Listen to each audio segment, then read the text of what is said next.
Hello बच्चों, कैसे हो आप सब। मैं उम्मीद करता हूँ कि आप सब अच्छे होंगे और मस्त तरीके से तैयारी कर रहे होंगे। तो चलिए आज हम ऑब्जेक्टिव लेकर के आए हैं क्लास 10th का। ठीक है, चलिए शुरू करते हैं। पहला क्वेश्चन क्या है, जो दो संख्या का मौसा 27 और लौसा 162 है, यदि उनमें से एक संख्या 54 है तो दूसरी संख्या निकाले। ठीक है, अब आइए यहाँ से सबसे पहले क्या फॉर्मूला क्या होता है, जो दूसरी संख्या दूसरी संख्या बराबर होता है क्या, लौसा। ठीक है, लौसा गुना होता है मौसा बट्टे क्या होता है, पहली संख्या। क्या होता है, पहली संख्या ये होता है। तो चलिए हम लोग बैठाते हैं। लौसा मेरा कितना है 162, मौसा मेरा कितना है 27 और पहली संख्या कितना है 54। तो इसको काटिए, 27 का 27, 27 दूना 54, 2 से काटिएगा तो ये 2 अठे 16, 2 एक का 2, अर्थात कितना निकला 81। ये मेरा क्या हुआ, दूसरी संख्या होगा। कोई दिक्कत। चलिए अब आइए, अब यहाँ पे आप दूसरी संख्या निकालना होगा तो नीचे में पहली संख्या हो जाएगा, अगर पहली संख्या निकालना हो तो यहाँ दूसरी संख्या हो जाएगा। ठीक है, अगला क्वेश्चन देखिए, कह रहा 64 के अभाज्य गुणनखंड में 2 का घातांक क्या है। इस टाइप से क्वेश्चन आपका पूछता है और ये पूछा हुआ क्वेश्चन है।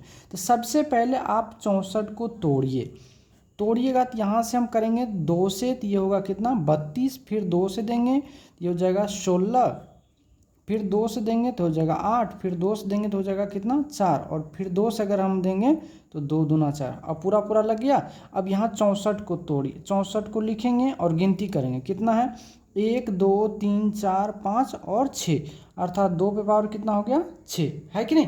अब कह रहा है जो इसमें अभाज्य गुणनखंड की संख्या में 2 का घातांक, तो बताइए 2 का क्या है, ये घातांक हो गया। तो यहाँ से लिखेंगे घातांक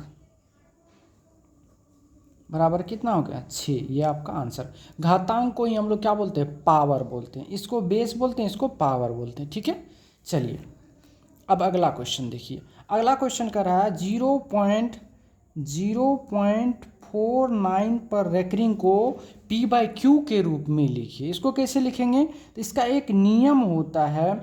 सबसे पहले रेकरिंग हटाने के लिए क्या करिए, तो पॉइंट के बाद जो भी नंबर उसको डायरेक्ट आप लिख लीजिए।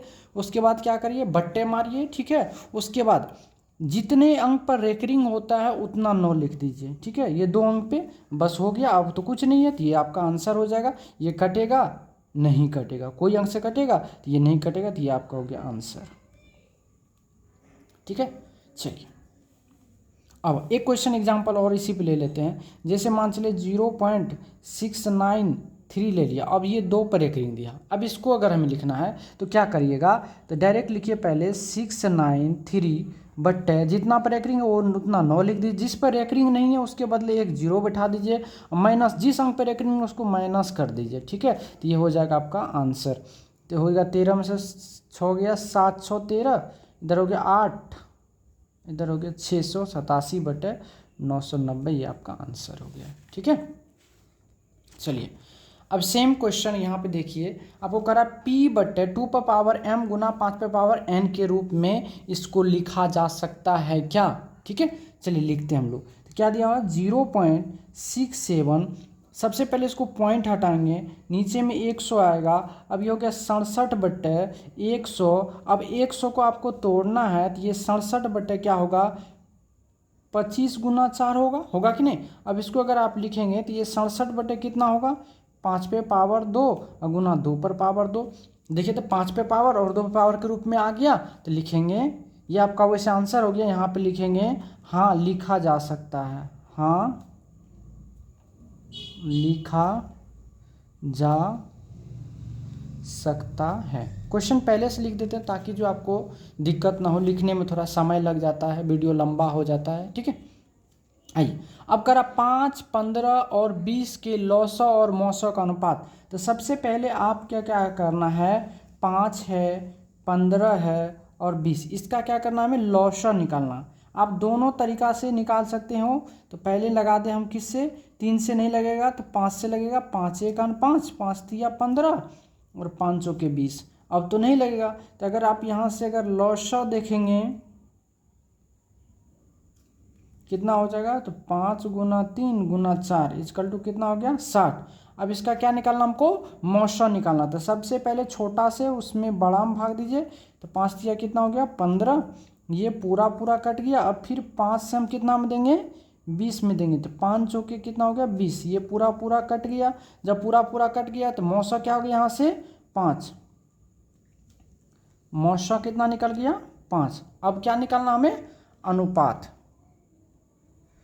अनुपात किसका, तो लौसा और मौसा। तो लौसा ऊपर में जाएगा तो 60 बटे मौसा कितना रहेगा नीचे में। अब काटेंगे तो हो जाएगा 12/1 अर्थात 12:1। ये आपका आंसर हो गया। ठीक है, चलिए अब आते हैं। करा 96 का अभाज्य गुणनखंड क्या होगा।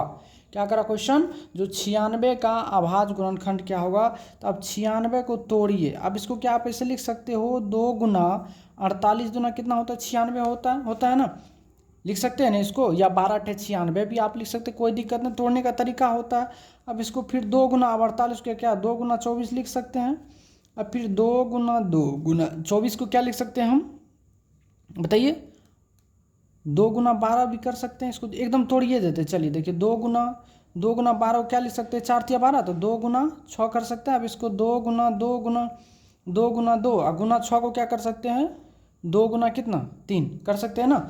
अब यहाँ पे लिखिए डायरेक्ट 96 को अगर आप लिखेंगे 2 कितना आया 2 2 4 1 5, यानी 2 पर पावर कितना 5 और गुना 3 पे पावर 1, ये आपका आंसर हो गया।